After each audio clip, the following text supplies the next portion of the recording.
प्रणाम स्वामी जी। जैसे अभी आपने बताया कि सब हो रहा है, सब जाना जा रहा है, तो जो जाना जा रहा है क्या वो साक्षी के द्वारा जाना जा रहा है? इसको थोड़ा सा प्लीज बताइए। सब हो रहा है और सब जाना जा रहा है। इसे मूल मंत्र की तरह बार बार कहते हैं कि सब हो रहा है, एवरीथिंग इज हैपनिंग, और वह सब जाना भी जा रहा है। लेकिन जाना जो जा रहा है वह जानना हो रहा है, और सब हो रहा है के तहत हो रहा है। अर्थात जैसे सब हो रहा है वैसे ही जाना भी जा रहा है। सब हो रहा है और जाना भी जा रहा है, मतलब सब हो रहा है और उसको फिर अलग से जाना जा रहा है, ऐसा नहीं है। सब हो रहा है तो वह जानना भी हो रहा है, उसी में ही हो रहा है।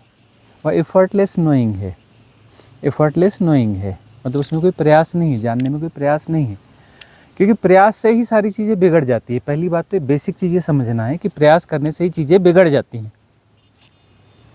तो बार बार यह भी कहते हैं कि करने वाले सब बिगाड़ देते हैं, बिना किए सब ठीक हो जाता है। तो करने से क्या है कि आपको सेपरेशन पैदा होता है। कौन कर रहा है? कोई करने वाला है, वह कर रहा है। कुछ चाहता है, करने वाला कुछ चाहता है, अपने अनुकूल चाहता है, मतलब पहले से कुछ है, प्लानिंग है, पहले से कुछ धारणाएं हैं, उस अनुसार वह चाहता है।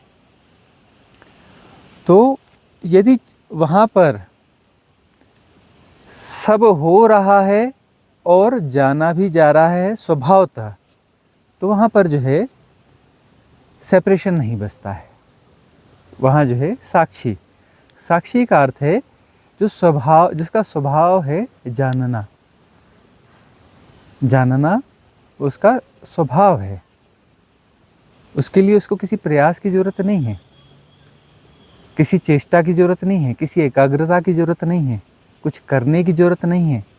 उसका स्वभाव है जानना, उसका स्वभाव है जानना, उसे जानना हो रहा है, उसे ही साक्षी कहते हैं। मतलब वहाँ पर जो है कुछ पूर्व धारणाएं नहीं हैं, वहाँ कोई मन नहीं है, मन के पार है साक्षी। मन का क्या अर्थ है कि वहाँ पर पूर्व धारणाएं हैं, जानने का प्रयास है तो वह जानने का प्रयास जो है रिलेटिवली है, सापेक्षता में जानना है। यह क्या है तो मेरे पास पूर्व धारणा है, मैं उसकी सापेक्षता में गुणा भाग लगाकर, हिसाब किताब लगाकर जानूंगा कि यह क्या है, क्या इसके जैसा है, क्या उसके जैसा है, इस परिभाषा के अनुसार सही है कि इस परिभाषा के अनुसार सही है कि गलत है, कौन से सिद्धांत के अनुसार है, कौन से सिद्धांत के अनुसार नहीं है। पूर्व में जो मेरी स्मृतियाँ हैं, जो मेरी धारणाएं हैं, जो मेरे प्रशिक्षण हैं, मैं उस अनुसार जान रहा हूँ। यदि चेष्टा कर रहा हूँ, मैं प्रयास कर रहा हूँ, तो उस अनुसार मैं जान रहा हूँ। तो उस अनुसार मैं जानूंगा तो वहाँ पर जो है मैं जान रहा हूँ, मतलब सेपरेशन, वो से ही मन कहते हैं, है ना। मन जो है सेपरेशन को क्रिएट करता है, मन सेपरेशन को क्रिएट करता है।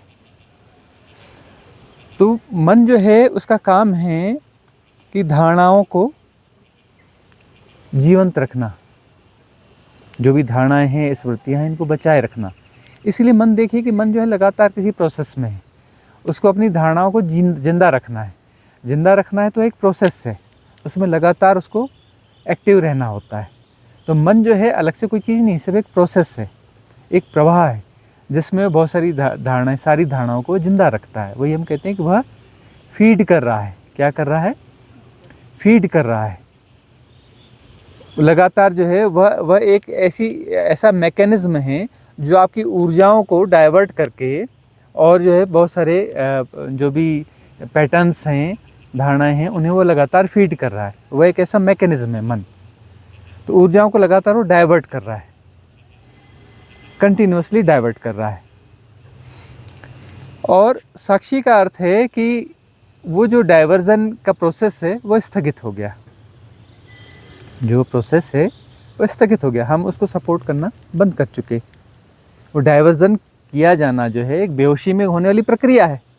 उस प्रक्रिया को होश में हम आते हैं तो उस प्रक्रिया को हम सपोर्ट करना बंद कर देते हैं। बेहोशी में प्रक्रिया गतिमान है, और होश में जो है, होश आते ही उस प्रक्रिया को हम सपोर्ट करना बंद कर देते हैं। तो प्रक्रिया जो स्थगित हो जाती है। तब वहाँ पर जो है जो जाना जाएगा उसके बाद में, उसमें कोई सम्मिश्रण नहीं होगा, किसी पूर्व धारणा का सम्मिश्रण नहीं होगा, कुछ भी उसमें घुलेगा मिलेगा नहीं, निर्मल दृष्टि से जाना जाएगा, मतलब उसमें कुछ मल नहीं होगा, कुछ भी सापेक्षता नहीं होगी, किसी सापेक्षता में नहीं जाना जाएगा। तो वहाँ जो भी जानना होगा वह निर्मल होगा, सहज होगा, जो जैसा है जैसा का तैसा जाना जा रहा है। तो जैसा का तैसा जाना जाएगा, तो वह जो है वहाँ पर बीच में कोई है नहीं, बीच में कोई दूसरा कुछ नहीं है। तब वहाँ जो है स्थिति स्पष्ट होती है कि जो जानने वाला है और जो जाना जाने वाला है दोनों एक ही हैं, दोनों एक ही हैं।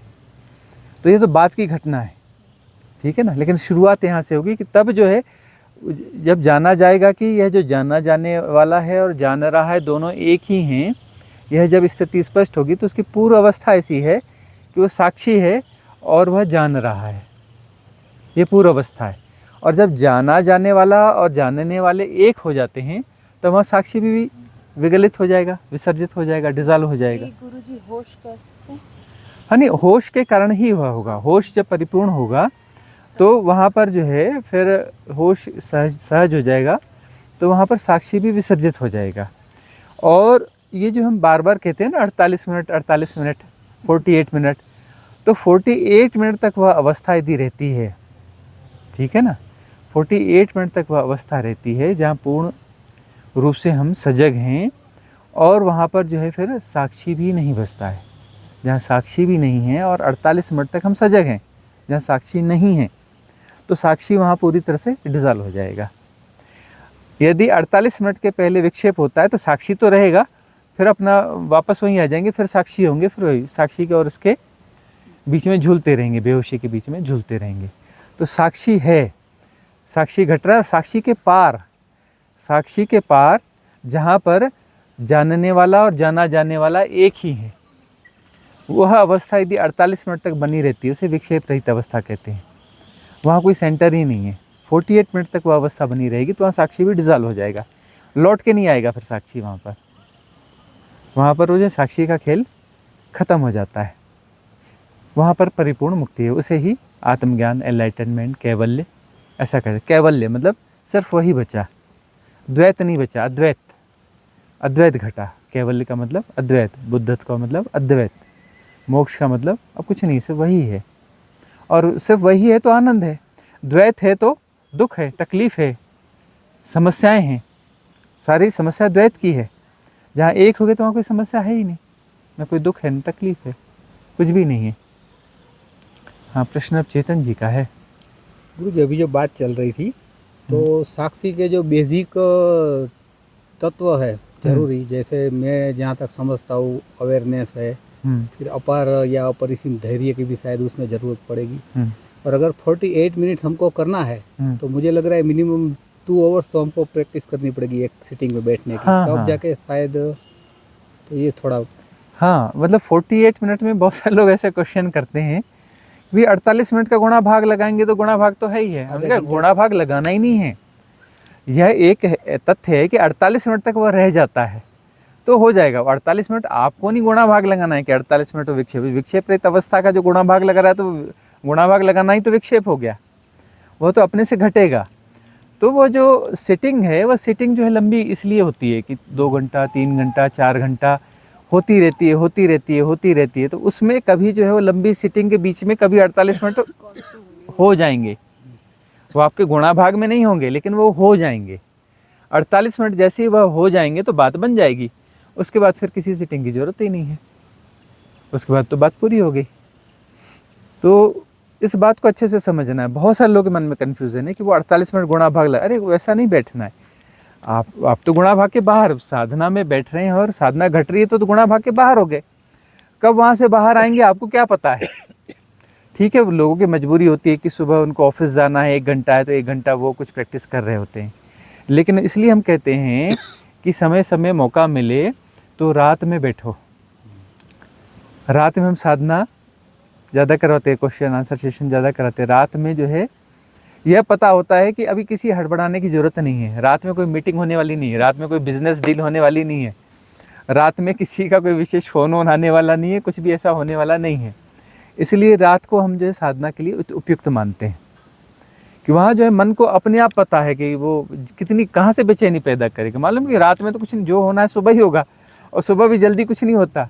सुबह लोग उठ करके अपनी दिनचर्या में लगते हैं, अपने फ्रेश होना, ये खाना पीना, जो ऑफिस का उस काम नाम में लगते हैं। उसके बाद वो दिनचर्या पैदा होती है जो आपको इन्फ्लुएंस करती है, डराती है, घबराहट पैदा करती है, बेचैनी पैदा करती है। वो जनरली 9-10 बजे के बाद पैदा होती है वाली सिचुएशंस। तो मन जो है थोड़ा अपने आप ही रिलैक्स हो जाता है रात के समय। मालूम है कि करने के लिए कुछ है ही नहीं, करने के लिए कुछ है ही नहीं रात में। तो मन उस समय ये बोलता है कि क्या करो, फिल्म देखो, कोई वो क्या है, वो कौन सी सीरीज़ें आती हैं आजकल OTT प्लेटफॉर्म में, क्या क्या बोलते हैं, वेब सीरीज़ देखो, है ना। उसमें ऐसा फंसा के रखते हैं कि वो सोचता है एक एपिसोड देखूंगा तो फिर वो लगता है नहीं चलो दूसरा भी देख ही लेता हूँ, तीसरा भी। पूरी सीरीज खत्म करके बैठते हैं फिर। हाँ, पता चला कि वो आधी रात तक जागते हैं और आगे तक जागते हैं और कई बहुत सारा देख लेते हैं। तो इस प्रकार से मन ऐसी चीज़ों में उलझाना चाहता है। तो उसके बजाय जो है साधना में बैठे हैं रात में, तो रात जो है वहाँ पर आपाधापी नहीं होती है। तो वहाँ 2 घंटे 3 घंटे 4 घंटे हो जाएंगे और उसमें जो है फिर वो 48 मिनट कब गुजर जाएंगे पता नहीं। दूसरी बात हम ये कहते हैं कि रात्रि ध्यान ऐसा भी हो कि हम ध्यान में हैं और जब तक हैं ठीक है, बिस्तर में हैं, उसके बाद लग रहा है कि लेट जाना है, तो लेट जाना है तो लेट जाओ, तो लेट जाओ। तो उसमें फिर होश को संभाले रखो, होश का दिया संभाले रखो।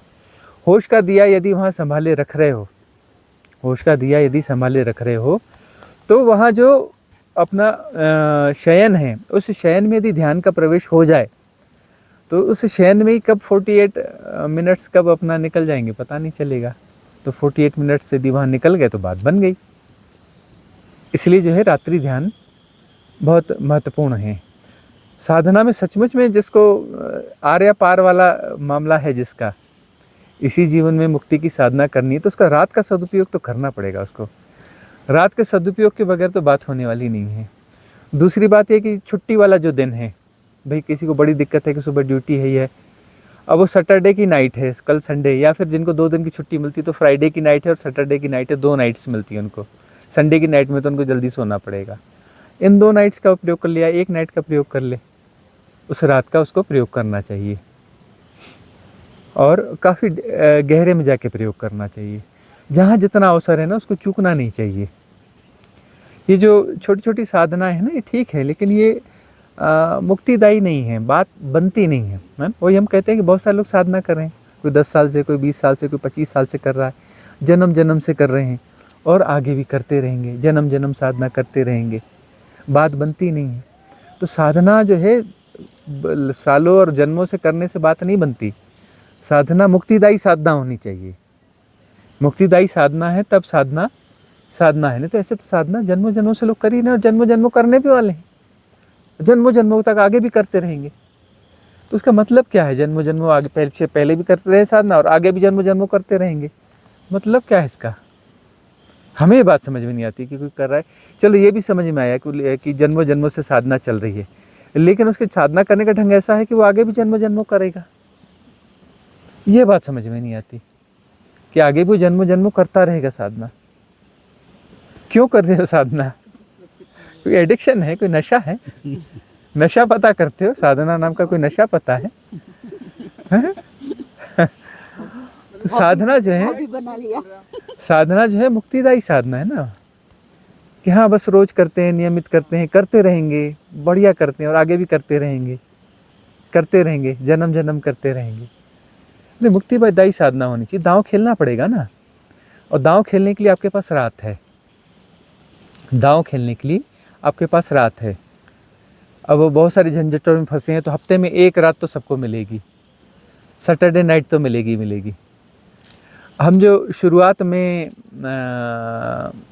सेशन लिया करते थे ना, आज से 25 साल 26 साल पहले, तो उस समय हमें गाँव में रहा करते थे, जंगल के गाँव में। तो वहाँ पर गिने चुने जो गवर्नमेंट एम्प्लॉइज़ वगैरह हुआ करते थे और 1-2 बिजनेसमैन हुआ करते थे। तो एक छोटा सा 15-20 लोगों का ग्रुप था। वह जो है सैटरडे नाइट, वह लोग अपना कहते थे कि सैटरडे नाइट को बैठेंगे। तो भोजन करके आते थे, आने के बाद टहलने जाते थे, टहल के आने के बाद 10:30 बजे, 10:15, 10:30, 10:45 ऐसे सेशन स्टार्ट करते थे रात में। 10:30, 10:45, 11 बजे सेशन स्टार्ट होता था और सुबह 5, 5:30 बजे तक सेशन चलता था। होल नाइट सेशन चलता था। उसमें जो है क्वेश्चन आंसर सेशन, मेडिटेशन, ये वो सब चलता था। और सुबह वो सेशन ख़त्म करने के बाद फिर वॉक पे चले जाते थे। फिर वॉक पे आने के बाद सब लोग चले जाते थे अपनी अपनी जगहों पर। हम भी फिर वहाँ उस गांव में जैसे जाते थे तो जिनके हम गेस्ट होते थे उनके यहाँ चले जाते थे और अपना पहुँच के स्नान ध्यान किया, खाया पिया और दोपहर में फिर सो जाते थे। इस प्रकार का चलता था। तो होल नाइट सेशन जो है वह हुआ करता था सैटरडे नाइट का। तो यही होता था कि दांव खेलना है सैटरडे नाइट का, कि वो नाइट जो है पूरी की पूरी नाइट साधना में जानी चाहिए। तो एक नाइट का प्रयोग तो करना ही चाहिए, एक नाइट तो मिलती है। और जिनके पास अवसर है तो रात में 2-3 घंटे निकाल ले, रोज़ 2 घंटे 3 घंटे 2 घंटे 3 घंटे निकाल लो। सुबह का ठीक है, अब यदि सुबह जिसको दिक्कत नहीं है, सुबह 1-2 घंटा लेट उठोगे और क्या होगा, 1-2 घंटा लेट उठोगे। अब कुछ लोग के साथ ऐसा होता है कि सुबह अच्छा होता है कि सुबह उठ जाते हैं और सुबह उनका ठीक है, तो उनके लिए ठीक है।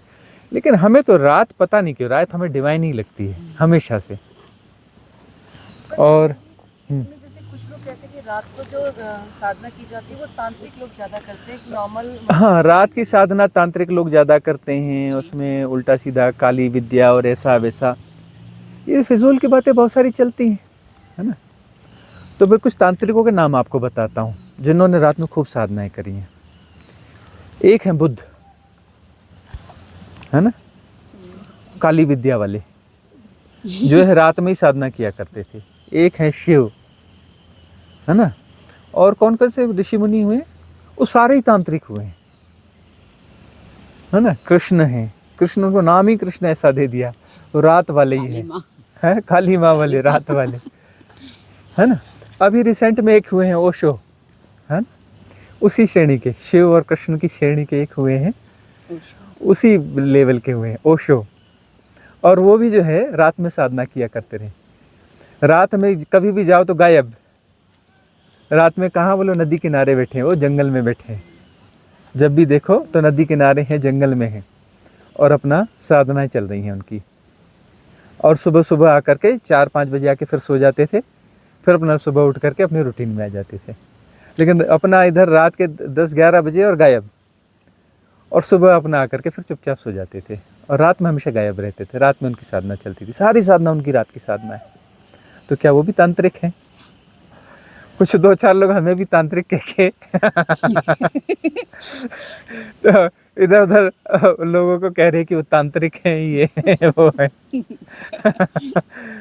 इन्फ्लुएंस करने की कोशिश कर रहे हैं। तो रात जो है साधना के लिए अति उत्तम है।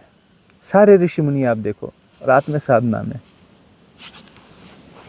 रामकृष्ण परमहंस को भी यदि उनके जीवन में ठीक से झांक के देखोगे तो रात में अपने वो लगे रहते रहे। तो रात जो है गुरु नानक देव की कथा है ना, वो जो अपना रात में लगे रहे अपने गीत गाते हुए, उन्होंने गा गा के पाया परमात्मा को, गाते रहे। तो आधी रात में उनकी माँ उठ के आती है कि बेटा अब तो सो जा, आधी रात हो गई, अब तो सो जा।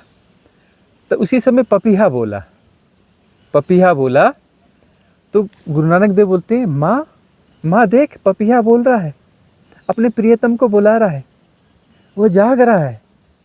एक पपीहे को इतनी समझ है, वह रात में उसका सदुपयोग कर रहा है, अपने प्रियतम को बुला रहा है। तो क्या मुझ में इतनी समझ नहीं होगी कि मैं अपने प्रियतम को बुला रहा हूँ तो उसे बुलाता रहूँ, जब तक प्रियतम नहीं आएगा मैंने क्यों चुप हो जाना है, मैं तो गाता रहूँगा, प्रियतम को बुलाता रहूँगा। मैं क्यों थक जाऊँ, मैं क्यों रुक जाऊँ, मुझे तो अपने प्रीतम को याद करने दो। माँ भी कहते हैं चुपचाप चली गई, उसका जवाब उनके पास नहीं था। वहाँ फिर दोबारा उन्होंने कुछ नहीं कहा। तो रात बहुत डिवाइन है, बहुत डिवाइन है रात।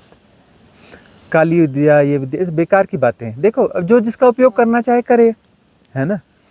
अब रात का अपना उपयोग है। कोई ऐसा है कि दिन में जो है ना, बहुत सारे लोग क्या करते हैं, अपना काले धंधे करते हैं। बहुत सारे लोग दिन में काले धंधे करते हैं, कुछ करते हैं ना। तो दिन में धंधा नहीं करना चाहिए, दिन में दुकान नहीं खोलना चाहिए, क्योंकि दिन में लोग काले धंधे भी करते हैं। तो व्यापार सारे बंद कर देना चाहिए, क्योंकि दिन में बहुत सारे लोग स्मगलिंग और काले धंधे करते हैं, है ना। और दिन में ऑफिस वगैरह भी नहीं खोलना चाहिए, क्योंकि दिन में बहुत सारे काले कारनामे भी होते हैं। कर देना चाहिए ऐसा। अरे भाई वो रात और दिन है, कोई रात का उपयोग ऐसा करता है, कोई वैसा करता है। सवाल ये कि आप कैसा करते हो। रात तो रात है ना। रात में कितनी परम शांति होती है, और अंधकार कितना डिवाइन होता है, सब जोड़ देता है, सारे विभेद मिटा देता है। दिन में देखोगे तो सब अलग अलग दिख रहा है, और रात में देखोगे तो कुछ अंधेरा है, वहाँ तो कुछ है ही नहीं। कैसे तोड़ोगे? एक ही है, सारे भेद गिर चुके हैं, परम शांति है, मौन है, शीतलता है ना। और ध्यान जब घटता है तो वहाँ शीतलता घटती है ना, एक डिवाइन डार्कनेस घटती है, शीतलता घटती है, सब एक वननेस आ जाती है। तो रात में तो गुण हैं, सारे गुण हैं, रात उस तरफ उन्मुख कर रही है, तो उस रात का सदुपयोग कर लो, उस रात का सदुपयोग कर लो। हाँ, जोर से पूछना पड़ेगा आपको। स्वामी जी, तो क्या हमें अपनी पैटर्न चेंज करनी चाहिए या क्या? मुझे आदत, हाँ स्वामी जी, जैसे मुझे सुबह अर्ली मॉर्निंग की आदत है। हाँ, कि मैं सुबह 3:30-4 बजे जब भी मेरी नींद खुलती है तो मैं उस टाइम पे बैठती हूँ। ज़्यादा करके मैं प्रवचन ही सुनती हूँ, और फिर उसमें से फ्री होके फिर थोड़ी देर, मतलब 4 to 8 o'clock, क्योंकि मेरे और कुछ कमिटमेंट है ही नहीं। सिर्फ इसको छोड़ के अभी और सारे कुछ भी काम नहीं है। तो ठीक है ना, यदि आपके लिए वह अनुकूल है तो अनुकूल है। हाँ, अब एक बात देखिए कि वह जो है सुबह का समय है, लेकिन उस समय भी अंधेरा होता है। हाँ, 3:30-4 बजे कभी भी ऐसा। हाँ, तो उस समय भी अंधेरा होता है। उस अंधेरे का आप उपयोग कर रही हैं, तो आपकी शरीर के लिए, आपकी उसके लिए वो ठीक है, उसमें आपका अनुकूलता बन रही है, तो ठीक है, उसे चलने दीजिए, ऐसा कुछ भी तो नहीं चेंज करने की है। जरूरत लेकिन कभी कभी पैटर्न जरूर तोड़ना है। हाँ, वंस इन द वीक, ठीक है। कभी ऐसा कर लेना कि अपने दूसरे काम धाम निपटा के 10-11 बजे लग जाना है साधना में, और वह रात जो है साधना की रात बना लेना। कभी कभी ऐसा भी कर लेना चाहिए। जरूर करूँगी। हाँ, हमारे साथ तो ऐसा हुआ है, इसलिए हम अपने आप को रात्रि बलि भी कहते हैं। कि हम जो है रात में चले और घुस गए जंगल में, घुस गए तो कभी 1 बजे लौटे, कभी 2 बजे लौटे, कभी लौटे ही नहीं, सुबह लौटे आराम से। तो ये हमारा अक्सर रहा है कि बस रात में दुनिया सो गई तो चुपचाप निकल के जंगल में घुस गए, और जंगल में घुसे तो फिर वहाँ जाके हमें ऐसा ही लगता रहा कि अपने घर वापस आ गए। जब भी जंगल में घुसते रहे, अपने घर वापस आ गए। जहाँ हमें होना चाहिए वहीं हम आ गए, जैसा हमें होना चाहिए वैसा हो गया। और फिर जंगल में जो है रात हमने बिताई। हाँ, जैसे स्वामी जी, जैसे शुरुआत हुई ना ओशो को पढ़ने की, और ये तो उस टाइम पे कमिटमेंट और ज़्यादा थे, तो सुबह टाइम नहीं मिलता था। तो उस टाइम पे रात को 1:30-2 बजे तक ये कर पाती थी, और हो भी जाता था। लेकिन अब टाइम टेबल मतलब पूरा चेंज हो गया है। हाँ, तो जैसा आपका ये वैसा ही करें। हम कभी कभी चेंज करने के लिए बोल रहे हैं, हो सकता है वह चेंज जो है हाँ, फ्रूटफुल हो जाए, वापस वो चेंज आ सकता है, वो भी हो सकता है, वो क्योंकि शुरुआत वहीं से हुई थी जैसे। हाँ, ऐसा हो सकता है, ऐसा करके देखें।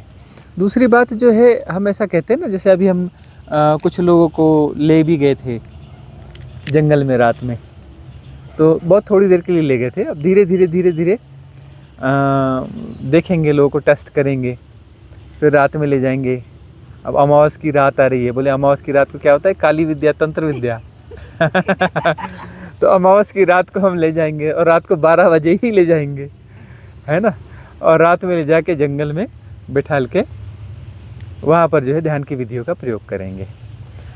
तो जो है जंगल का भय और वो भय वगैरह भी निकलने चाहिए, और ये सारी धारणाएं भी टूटनी चाहिए, है ना।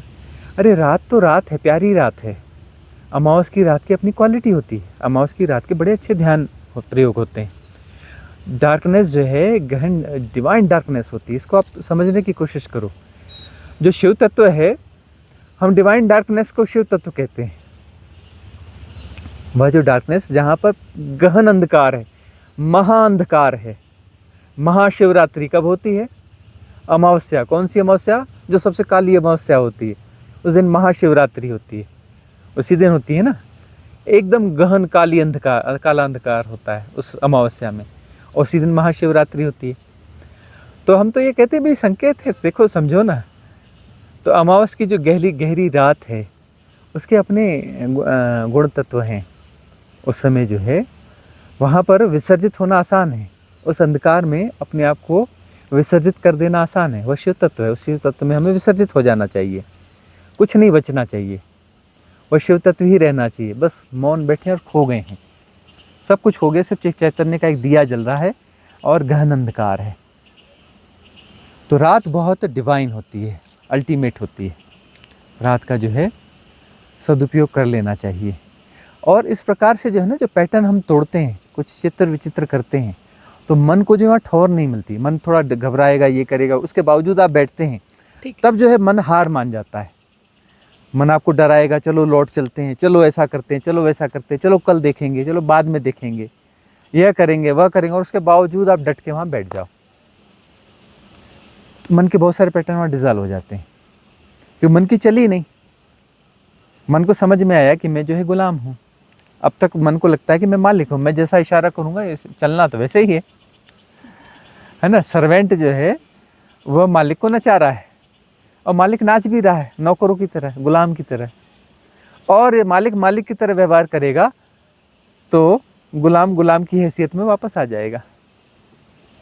एक सेम ऐसा ही है गुरुजी। मेरा रात से शुरू हुआ था, अभी सुबह हो गया, और हाँ। धीरे धीरे मैं वापस, आप बोल रहे ऐसा ही ट्राई कर रही हूँ। हाँ, ठीक है, होता रहे। हम ये नहीं कह रहे कि उसको आपको बदलना है, लेकिन कभी कभी, हाँ, कभी कभी ऐसा प्रयोग करें। तो जब भी ऐसा आप प्रयोग करते हैं तो जैसा जो घटेगा सो घटेगा। इधर दे दीजिए, मनीषा जी मांग रही हैं। हाँ। प्रणाम गुरुजी। जब साधक साधना की शुरुआत करता है, जैसे एक स्टेप उठाता है, तो उसके सामने कुछ ऐसी परिस्थितियां अस्तित्व क्रिएट करता है, तो कई बार ऐसा मन बोलते हैं नहीं नहीं वो बहुत अच्छा था।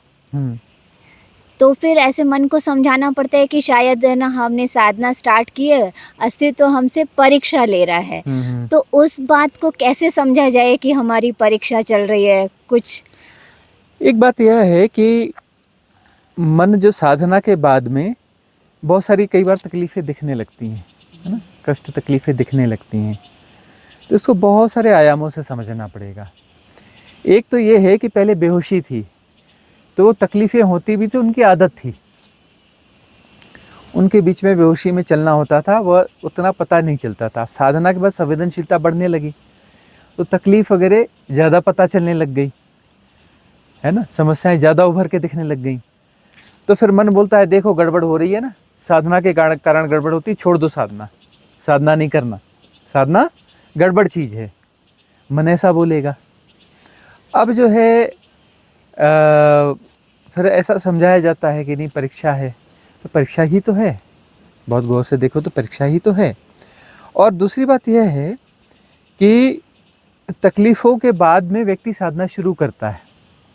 अब तकलीफ़ों के पहले आपने साधना शुरू कर दी और बाद में तकलीफ़ें आ रही हैं, तो एक हिसाब से तो अच्छा है कि अब जो तकलीफ़ें आ रही हैं आपकी, तो अब उसको आपके सहन करने की क्षमता, उसको झेलने की क्षमता, फेस करने की क्षमता आपकी बढ़ चुकी।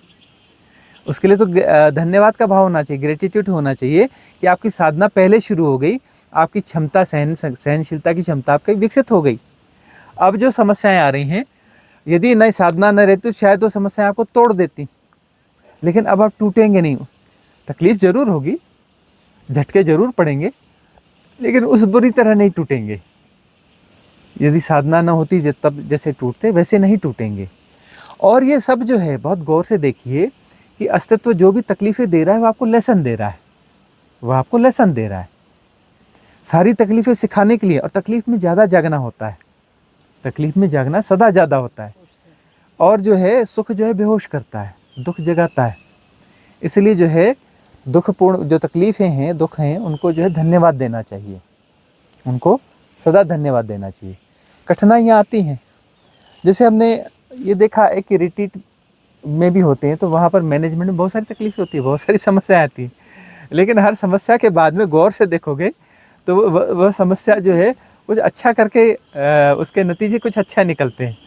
अब यही देखिए कि कुक जो है नहीं आया, है ना, और दूसरा कुक जो आने वाला था उसमें गैप हुआ। इस बीच में हमने प्रयोग किया कि भाई सब हम मिलजुल के, बिग फैमिली है, अरे हर कोई अपने घर में भोजन बना लेता है, एक दो लोग मिलके भोजन बना लेते हैं, और घर में 10 मेहमान आए तो उनके भोजन बना लेते हैं। तो इतने सारे लोग मिलके अपना भोजन नहीं बना सकते। तो भोजन बनने लगा, और भोजन ज़्यादा अच्छा बनने लगा, ज़्यादा वैरायटीफुल बनने लगा, कुक वाले मसाले गायब हो गए, बहुत स्वादिष्ट, सिंपल और अच्छा भोजन बनने लगा, तृप्ति आने लगी, है ना, वैरायटी बढ़ गई, अलग अलग जगहों के बढ़िया फूड, बढ़िया, इतना आनंद आ रहा है। हम अन्न ब्रह्म परमात्मा को चबा चबा के खाओ, पहले बातें कर रहे थे, अब वो घटने लगा, अन्न ब्रह्म होने लगा, खाते खाते ऐसे डूब जाते हैं कि क्या कहना, और परमात्मा को चबा चबा के आनंद ले रहे, खा रहे हैं, ऐसा घटने लग गया। तो वह तो फ्रूटफुल हो गया, और जो है हम उस तरफ एक कदम हमारा बढ़ भी गया, सस्टेनेबल मॉडल की तरफ हमारा एक कदम बढ़ भी गया, कि हम जो आगे एक बात कर रहे हैं कि एक हमारा जो सिद्धा कुटुंबकम होगा, और उस कुटुंब के एक सस्टेनेबल मॉडल होगा। वहाँ पर जो है हम जो है सर्वेंट्स नहीं रखेंगे, सारे काम हम लोग मिलजुल के करेंगे, है ना, और जो है बिजली हमारी खुद की भी होगी, रिन्यूएबल एनर्जी हमारी खुद की होगी, और जो सारे संसाधन खुद के होंगे। कोशिश करेंगे कि एग्रीकल्चर हमारा खुद का हो, गौशाला खुद की हो, सब कुछ हमारा खुद का हो, और सब कुछ हम मैनेज कर रहे हों, सर्वेंट्स नहीं रखेंगे। क्योंकि ओशो कहते हैं आप अपने गुलाम के भी गुलाम होते हैं, आप अपने नौकर के भी नौकर होते हैं। वो नौकर आपको भी कभी भी ब्लैकमेल कर सकता है, नौकर आपको कभी ब्लैकमेल कर सकता है, क्योंकि आप उस पर डिपेंडेंट हैं। वो बोलेगा मैं नहीं आऊँगा, ये शर्त माननी पड़ेगी, मेरी सैलरी बढ़ा दो, मेरा ये कर दो, मेरा वह कर दो, है ना। यदि आप उस पर डिपेंडेंट हैं तो वो आपको अपने इशारों पे नचाएगा। तो आप अपने गुलामों के भी गुलाम होते हैं, यह ओशो ने कहा है। और यह बात हमें बिल्कुल, वो जब सुनी थी, बिल्कुल हम तो स्टूडेंट लाइफ में थे, और जब हमने सुना तो सुनते ही हम अट्रैक्ट हो गए उस बात से, बिल्कुल वो हमारे भीतर उतर गई वो बात। और जो है अगले दिन जो है वो जो काम वाली बाइयाँ होती हैं ना, घर में काम करती हैं, तो उससे हमने कहा कि हमारे कपड़े नहीं धोना। वह चौंक गई, और हमने अपने कपड़े धोना चालू किए, उसने हल्ला मचाना चालू किया। वो 5-10 सर्वेंट्स जो घर में काम करते थे सबको इकट्ठा करके ले आई, बोले देखो ये क्या हो रहा है। और 1-2 मुनीम वगैरह होते हैं, मुनीमों को भी पकड़ के ले आई कि ये देखिए ये अपने कपड़े धो रहे हैं, इनको रोको करके। तो हमने कहा कि हम नहीं रुकने वाले, जाओ यहाँ से, हम अपने कपड़े खुद धोएंगे। बोले आपको आता ही नहीं कपड़े धोते, मैं सीख जाएंगे। तो फिर वो जाकर के घर के दूसरे सदस्यों को बलगाने लगी कि देखो ये ऐसा हो रहा है, वैसा हो रहा है, वो अपने कपड़े धो रहे हैं, वगैरह वगैरह। हमने कहा नहीं, अब शुरू कर दिया तो हमने कर ही दिया। उसके बाद कुछ भी हुआ, हमारे हाथ बहुत ज़्यादा एकदम कोमल और नाजुक रहे, छिल गए हमारे हाथ।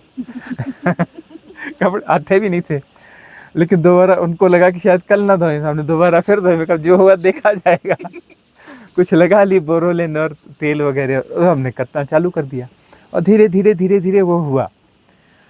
तो हमें लगा कि हम थोड़ी डिपेंडेंसी बढ़ाते हैं, यहाँ क्यों रहते हैं, यहाँ पर कुछ अपना संयुक्त परिवार के अपने झमेले हैं, हम साधक हैं, बाकी लोग गैर साधक हैं।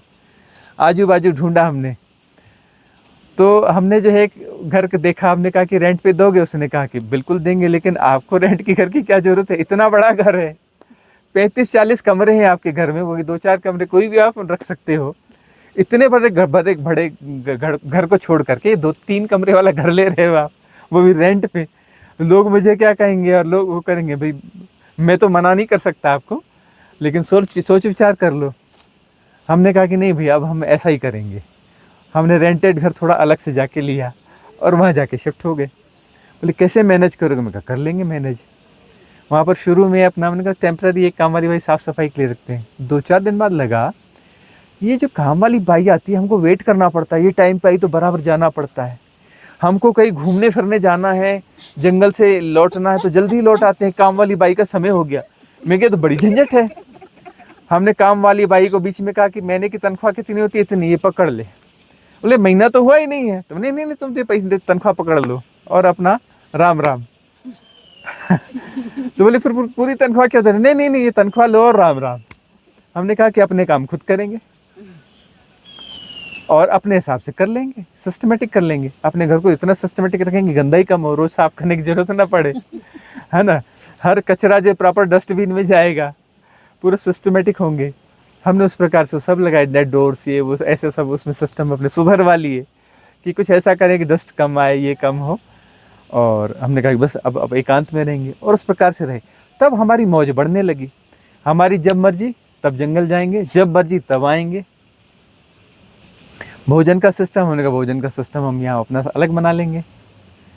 तो एक ऐसी PWD का रेस्ट हाउस था, वहाँ हमने कहा हमारा भोजन यहाँ बनेगा। बोले आपके घर है, सब कुछ है, यहाँ क्यों बनवा रहे हो? मैं कहा घोड़ा भाग नहीं लगा, कुछ क्वेश्चन नहीं करना। हमने कहा भोजन हमारे यहाँ बनेगा। बोले ठीक है, बना देंगे। और हमारा टाइमिंग कुछ नहीं रहेगा, बना के रखना, जब हम आएंगे तो रोटियाँ सेकना, गर्म करके हमें दे देना। बोले ठीक है। तो हमने वो सिस्टम भी हटा दिया कि किसी उसको फॉलो नहीं करेंगे, और जब आएंगे तब भोजन पाएंगे, हमारा कोई टाइमिंग नहीं होगा, और नहीं आएंगे तो कोई बात नहीं। तो वो जो है सारे पैटर्न्स हमने तोड़े, सारे तोड़े। और लोगों को बड़ा आश्चर्य था कि बोले कैसा पागल आदमी, इतना बड़ा घर छोड़ के रेंटेड घर में रहता है, वो सब छोड़ करके अपना वो अपना गवर्नमेंट रेस्ट हाउस में अपना भोजन बनवाता है। और जो है जीने का ढंग विचित्र है। जब देखो जो है अपना बाइक उठाई और अपना जंगल में घुस गया, कहीं भी बाइक छोड़ दिया और जंगल में घुस जाता है। ये विचित्र आदमी है। लोग कहते थे ये विचित्र आदमी है, समझ के बाहर है, करता क्या है, और घने जंगलों में जाके रहता है। तो बिल्कुल अलग ढंग से जीवन जी, सारे पैटर्न तोड़ दिए। तो पैटर्न जो है तोड़ने पड़ते हैं, अपनी स्वतंत्रता तय करनी पड़ती है। अपनी स्वतंत्रता रिट्रीट में क्या है, अब आप यहाँ बोलते हैं आपके शेड्यूल क्या है, आपके रिट्रीट के शेड्यूल क्या है, कितने बजे उठना है, कितने बजे क्या होगा। अरे भाई कोई शेड्यूल नहीं है। रात में जब भी फ्री होंगे तो फिर जब साधना करनी हो करना, जब सोना है सो जाना। उठना कब है? जब नींद खुलोगी तभी तो उठोगे ना। तो नींद कितने बजे किसकी कितने बजे खुलेगी, हमें क्या पता किसकी कितने बजे खुलेगी। जिसकी जब खुलेगी तब उठेगा, है ना। और अपना जब आएगा किचन में तो चाय वहाँ रखी होगी तो पिएगा, नहीं है तो गर्म कर लेगा, नहीं है तो बना लेगा अपनी चाय, खुद बना लो, है ना। अब तो कुक वाला झमेला नहीं है कि कुक बोलेगा ऐसा वैसा कि नहीं मुझे डिस्टर्ब हो रहा है, वो रहा है। किसी को डिस्टर्ब नहीं हो रहा है भाई, बिग फैमिली है ना। जब चाहोगे चाय बना लोगे, जब चाहेगी जब अपना कुछ कर लोगे। नाश्ता बनता है, कोई खाता है कोई नहीं खाता है, तो ठीक है ना। बस इतना ही कर देते हैं कि भाई थोड़ा थोड़ा अपना आइडिया दे दो कि भाई कल नाश्ते का क्या कुछ है, कुछ करते हो नहीं करते हो क्या है। बाकी थोड़ा 19-20 सब चल जाएगा, हुआ तो ठीक, नहीं हुआ तो ठीक। लंच हुआ, फिर मिलजुल कर जो है लंच में सामूहिक रूप से भोजन हो जाता है। ब्रेकफास्ट और चाय में कोई ग्रुपिंग हुई तो ही नहीं, सबकी ग्रुपिंग नहीं होती। होनी क्यों चाहिए भाई, अपने हिसाब से जियो। कोई उठ के जो है ट्रैकिंग पे चला जाता है जल्दी उठने वाला, कोई देर से उठता है, आराम से आके अपना वो बाहर बैठ के धूप सेकता रहता है, चाय पीता रहता है। कोई अपना जो है रूम में नहाता धोता रहता है, कोई कुछ करता रहता है। कोई शेड्यूल है ही नहीं। और शेड्यूल होना क्यों चाहिए भाई? शेड्यूल से तो बाहर निकाल के आपको लाए हैं रिट्रीट में, शेड्यूल से निकाल के तो बाहर लाए हैं कि उस मैकेनिज्म से बाहर रह के जी के देखो कुछ। कितने ध्यान होते हैं, अरे क्यों कितने ध्यान होने चाहिए? जब होगा तब होगा, देखा जाएगा। जब घटेगा तो ध्यान घटित हो जाएगा, जब होगा तो कन्वर्सेशन घटित हो जाएगा। लेकिन जिस जगह पे हो, जिस तरीके से जी रहे हो, वहाँ ऊर्जा क्षेत्र है, अलग किस्म का ऊर्जा क्षेत्र है।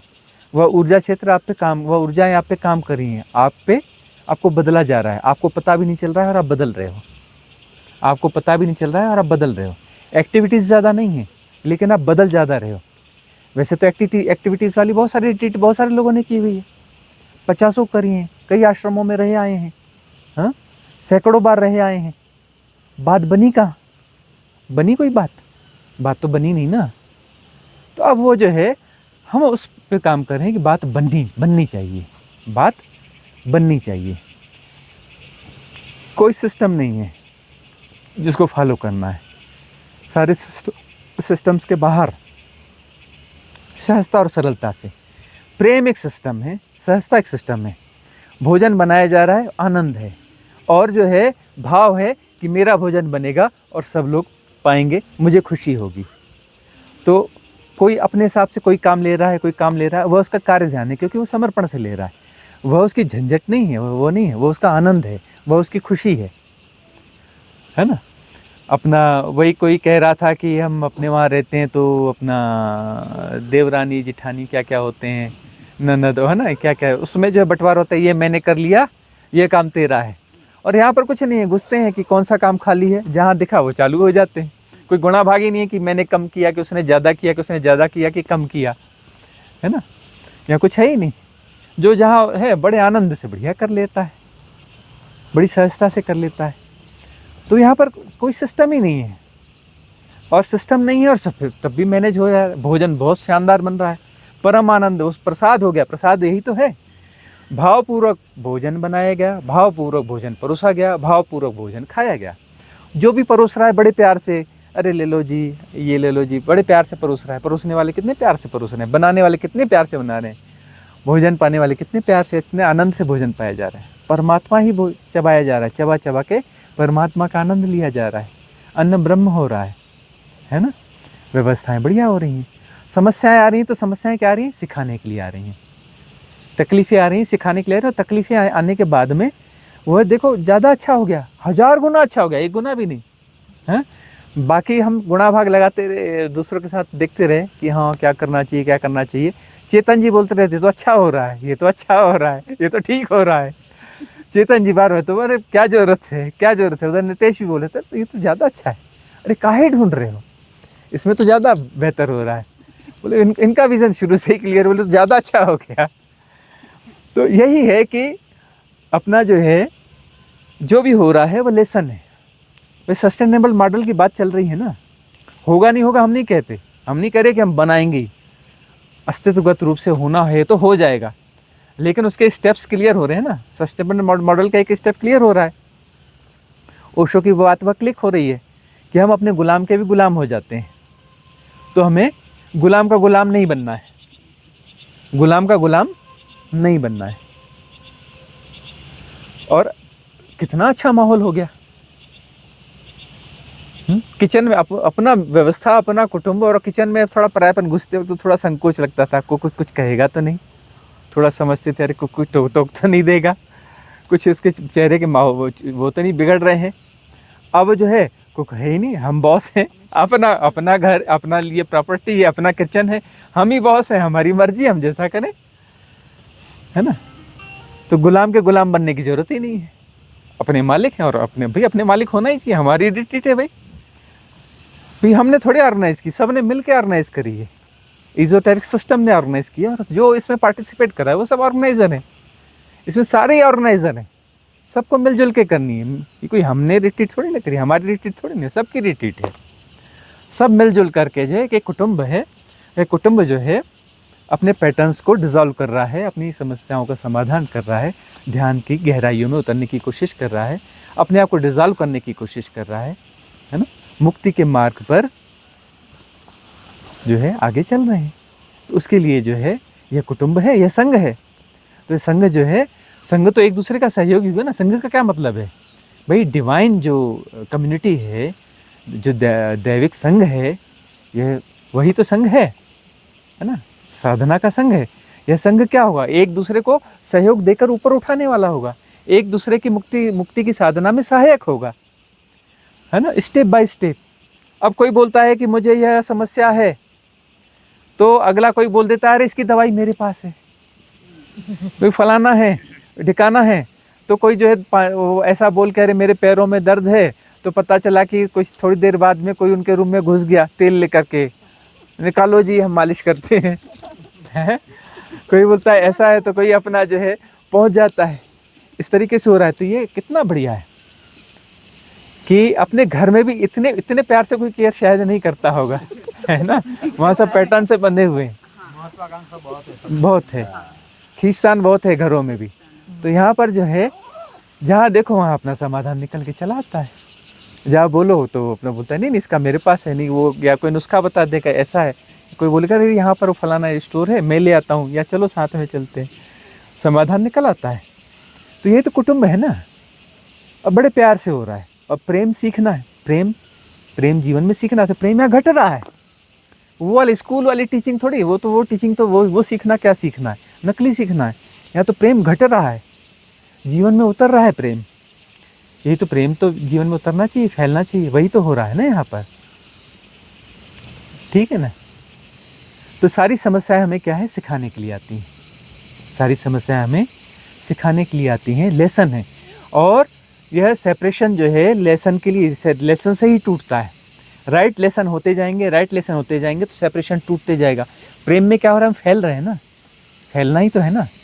और फैलेंगे और फैलेंगे और फैलेंगे तो सेपरेशन विराट हो रहा है। एक दिन जब पूरा सेपरेशन ही टूट जाएगा तो हम विराट हो जाएंगे।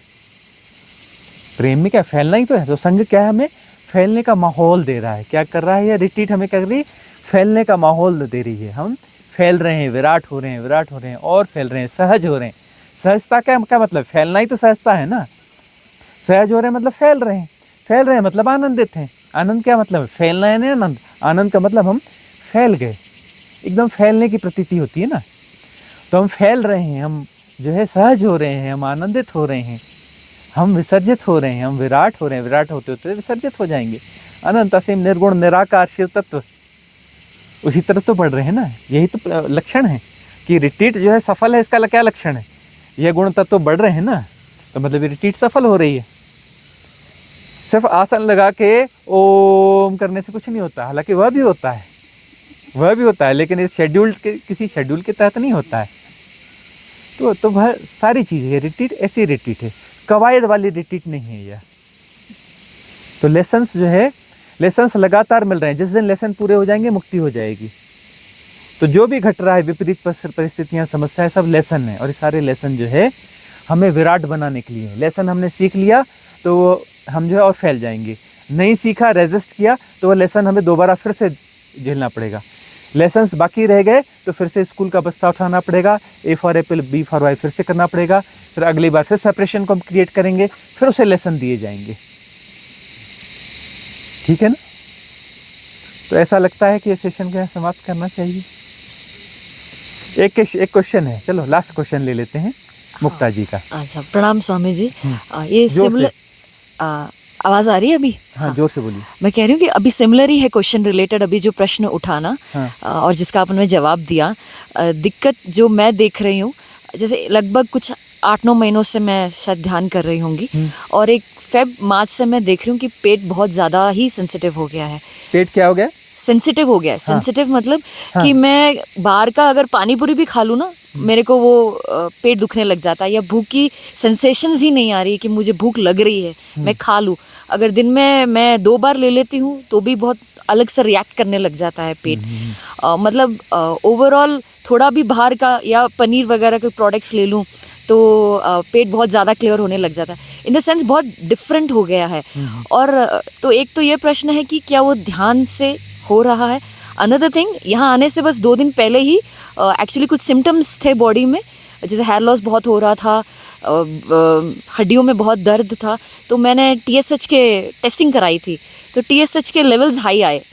तो जैसे अभी आप कह रहे थे ना कि कुछ चीज़ें सेंसिटिव हो जाती है साधना करने के बाद, और फिर हमें समझना पड़ता है कि क्या हो रहा है। तो मैं चाहूँगी कि अगर आप इसका कुछ जवाब दें। संवेदनाओं का विकास होगा तो बहुत सारे पैटर्न टूटेंगे और शरीर अपना ज़्यादा मुखर होकर बताएगा। अभी शरीर बताता है, आप सुनते नहीं, मन की सुनते हो। मतलब शरीर की ज़रूरत नहीं है, लेकिन मन कहता है चाहिए, यह खाना है ना। मन कहता है, शरीर कहता है। जैसे किसी बच्चे को बोलो कि यह खाओ तो बिल्कुल ऐसा मुँह, कई चीज़ें खाता ही नहीं है। तो उसके शरीर को पता है कि यह चीज़ मेरे अनुकूल नहीं है, और हम उसे ज़बरदस्ती ये ताकत वाली चीज़ है, और वो खाता ही नहीं है। उसको मालूम है कि ताकत बेकार की चीज़ है, मेरी ज़रूरत ही नहीं है इसकी। तो जो चीज़ उसकी ज़रूरत नहीं है, वह बच्चा, उसे छोटा बच्चा, बहुत जो छोटा बच्चा है ना, 2-4-6 महीने का, बिल्कुल एक्सेप्ट नहीं करता। बड़ा बच्चा होने के बाद में जब वो ज़्यादा पिटाई विटाई खाने लगता है तो उसको मालूम है कि नहीं खाऊंगा तो मार पड़ेगी, तो चुपचाप वह निगल लेता है किसी प्रकार से। तो संवेदनाएं मरने लगती हैं। साधना में संवेदनाएं फिर जागने लगती हैं। उसमें क्या होता है कि जो है शरीर बोलेगा कि इसकी ज़रूरत नहीं है, मैंने यह नहीं खाना, मैंने यह नहीं खाना, मैंने यह नहीं खाना, यह मेरे लिए अनुकूल नहीं है, यह मेरे लिए अनुकूल नहीं है। तो वह जो है उसको फिर धीरे धीरे हमें संवेदनाएं हैं, फिर हमें उसे स्वीकार करना ही चाहिए। उसको स्वीकार करते जाएंगे तो समस्या ख़त्म हो जाएगी। इवन शरीर इस स्थिति में भी आ जाएगा कि बहुत थोड़ा खाएगा, और बहुत थोड़ा खाकर भी आप ज़्यादा फिट रहेंगे, ज़्यादा दीर्घायु रहेंगे, ज़्यादा स्वस्थ रहेंगे। जो बहुत थोड़ा खाएंगे, बहुत कम खाएंगे, बहुत दीर्घायु रहेंगे, बहुत ज़्यादा स्वस्थ रहेंगे, वो 100 साल, 120 साल, 150 साल भी जी सकते हैं। जो बहुत थोड़ा खाएगा, शरीर के हिसाब से खाएगा, शरीर के को समझ के खाएगा, क्योंकि धीरे धीरे हम उस तरफ बढ़ रहे हैं। अभी हम जो है फूड पर ज़्यादा काम नहीं करें, थोड़ी थोड़ी बातें बोलते हैं, लेकिन खिलाते खिलाते मस्त हैं, सब ठीक है, लेकिन धीरे धीरे हम उस तरफ जा रहे हैं। उस तरफ जाएंगे जब रिट्रीट में खिचड़ी दलिया ही बनेगा, वो सब उसमें मिक्स होगा। ऐसी रिट्रीट भी आएंगे जब एक कुकर पर चढ़ेगा जयराम जी की, और तब किसी सर्वेंट की ज़रूरत ही नहीं होगी, सिर्फ एक कुकर चढ़ेगा और कुकर खोला जाएगा। एक अपनी कटोरी लेके आओ, एक कटोरी ली, चम्मच ली, अपना खाया और चलते बने। बोले दूसरी कटोरी नहीं, बोले काफ़ी है। और शरीर बोलेगा कि इतनी एनर्जी मेरे लिए सफिशिएंट है। और एक कटोरी खा करके वो 5 किलोमीटर की ट्रैकिंग करके बोलेगा, अरे यहाँ क्या बैठना, अभी 5 ही किलोमीटर तो चले हैं, थोड़ा और चलते हैं ना। और जो है बूढ़े जवान होने लगेंगे, बूढ़े जवान होने लगेंगे। वही अब अपना बोल रही थी ना जब ही रश्मि जी, कोई ऐसी विधि बताओ कि ये जो है बुढ़ापा जो है वह कटने लग जाए, बुढ़ापा इस वापस जवानी आने लगे, शरीर वापस फिट होने लगे। तो ऐसे जो है जर्मनी में एक हुए हैं, उन्होंने बहुत अच्छी विधि दी, उसके आधार पर ही हम बता रहे हैं कि जो है अपने आप को क्या करना चाहिए, अपने आप को क्या करना चाहिए कि अपने आप को सजेशंस देना चाहिए कि मैं स्वस्थ हो रहा हूँ या स्वस्थ हो रही हूँ। बार बार अपने आप को, एक सेल्फ हिप्नोटिज्म जैसा है कि मैं स्वस्थ हो रहा हूँ, मैं स्वस्थ हो रहा हूँ, मैं स्वस्थ हो रही हूँ, मेरी यह बीमारी ठीक हो रही है, मेरी यह बीमारी ठीक हो रही है, मेरी फिटनेस हो रही है। कोई मोटा है तो बोले मैं, मेरा जो है बैड कोलेस्ट्रॉल जा रहा है, मैं पतली हो रही हूँ या पतला हो रहा हूँ। जो पतला है बोले मैं मोटा हो रहा हूँ, मुझे जो है भोजन सूट कर रहा है और मेरी फिटनेस बढ़ रही है ना, मेरी ताकत बढ़ रही है, मैं यंग हो रहा हूँ, इम्यून बढ़ रहा है ना। और हम एकदम फिट हो रहे हैं, एकदम अच्छे हो रहे हैं। ये अपने आप को दिन में 5-10 बार 5-5 मिनट के लिए बैठ जाओ और अपने आप को सजेशन दो। हर घंटे भर बाद बैठ जाओ, 3 मिनट, 4 मिनट, 5 मिनट अपने आप को सजेशन दो। ऐसा बार बार करते रहो, करते रहो, करते रहो। ऐसा करके आप कैंसर, बीपी, महान से महान रोग, कमजोरी सबको दूर कर सकते हो। 1 रुपए की भी दवा नहीं, ज़रूरत नहीं है, एक दवाई, सिंगल दवाई की भी ज़रूरत नहीं है। ऐसे आप अपने आप को करके आप फिट कर सकते हो। प्लस साधना चलती रहे और पहचानो कि शरीर को क्या ज़रूरत है, तो व्यर्थ की चीज़ें न खाई जाएं, है ना। और जो है शरीर जितना नीड है उसकी नीड को पहचाना जाए, उस संवेदनशीलता को विकसित किया जाए और उतना ही खाया जाए। व्यर्थ की चीज़ों को न खाओ। वही हम कहते हैं कि कोई संवेदनशील व्यक्ति होगा तो डेयरी प्रोडक्ट्स वो नहीं खा पाएगा। जानवर, एनिमल फूड जो है अपने अंदर वो इंटेक करने में उसको दिक्कत होगी, नहीं खा पाएगा। और भी ऐसी बहुत सारी चीज़ें वो इंटेक नहीं कर पाएगा। और धीरे धीरे उसकी डाइट जो है अपने आप कंट्रोल हो। बार बार नहीं अपना जो है, किसी का कोई फिजिकल ज़्यादा प्रॉब्लम है कुछ अलग बात है, लेकिन जो है वो बार बार आम जो है जिसको नॉर्मल है वह नहीं खा पाएगा। बार बार वह जो है उसकी संख्या कम होती चली जाएगी, बार बार नहीं खा पाएगा। तो इस प्रकार से जो है वो संवेदनाएं उसकी विकसित होती चली जाएंगी और संवेदनाएं विकसित होते होते फिर उसका ऐसा सिस्टम बनेगा। फिर ये शरीर जो है ना, शरीर की औसत आयु कितनी होनी चाहिए पता है आपको? एक नॉर्मल कितनी आयु होनी चाहिए शरीर की? 180 साल होनी चाहिए, जो सामान्य औसत आयु है। और कोई कोई व्यक्ति थोड़ा ज़्यादा भी जिएगा, 240, 250 साल या 300 साल भी जी सकता है, लेकिन 180 साल जो है ना मतलब नॉर्मल आयु होनी चाहिए। और 180 साल का मतलब बिस्तर में नहीं, 178 साल का भी है तो पहाड़ पे चढ़ेगा और काम करेगा। और वो बिस्तर में पड़ने वाला रोल नहीं है। वो मरेगा कैसे? बैठा है और बैठे बैठे अचानक निकल जाएगा।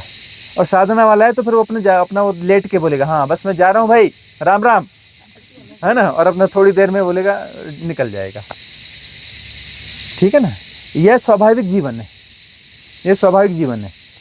लगभग उसे वही यदि उस प्रोसेस में जाएगा तो ये मान के चलो कि किसी को 8 मिनट लगेगा और किसी को ज़्यादा से ज़्यादा 42 से 45 मिनट लगेगा। 8 से 42 से 45 मिनट लगेगा। वो प्रोसेस में जाएगा और 8 से 42 से 45 मिनट में अपने शरीर को छोड़ देगा। और उसको पहले से ही पता होगा पहले से ही पता होगा कि शरीर छोड़ना है। तो ये बहुत सारे जो है ना फूड जो हिप्नोटिज्म है, फूड हिप्नोटिज्म से बाहर आना जरूरी है। फूड इंडस्ट्री बहुत खतरनाक हो चुकी है, पता है ना आपको? कौन कौन सी कंपनियां बटन दबाओ घर पे लाके दे देती हैं, ऑफिस में, अरे वो ट्रेन रेलवे स्टेशन पे लाके दे देंगी, आपके ट्रेन की सीट पे लाके दे देंगी, है ना, कहीं पे भी कुछ भी लाके दे देंगी आपको। उल्टे सीधे मसाले, ये वो मैदा मूदा, भगवान जाने क्या क्या है, कौन कौन से केमिकल मिले हुए, केमिकलों से स्वाद बढ़ा करके दे दिया जाएगा। अभी हम खा रहे, इससे पहले सूप पी रहे थे, उसमें क्या अजीनोमोटो क्या क्या कुछ ऐसा मिला हुआ था, हाँ, कुछ जहर वहर मिला के वो वाला सूप पी रहे थे। अब हम सूप पी रहे हैं, नेचुरल वाला पी रहे हैं, उसमें कुछ नहीं मिला है, और स्वाद जो है ज़्यादा हो गया, पहले से ज़्यादा स्वादिष्ट हो गया, हेल्थ के लिए भी अच्छा हो गया। ठीक है, अब ऐसा है कि व्हाट्सएप पे गुरुजी एक बढ़िया आया था हाँ कि बच्ची माँ बाप को बार बार बोलती है भूख लगी है खाना दो, और दोनों मियाँ बीवी है ना वो मोबाइल में व्यस्त है। हाँ उसने फिर ऑनलाइन ऑर्डर दे दिया फूड आ गया। हाँ, ऐसा भी हो रहा है। तो ये सब यहाँ समाप्त करते हैं।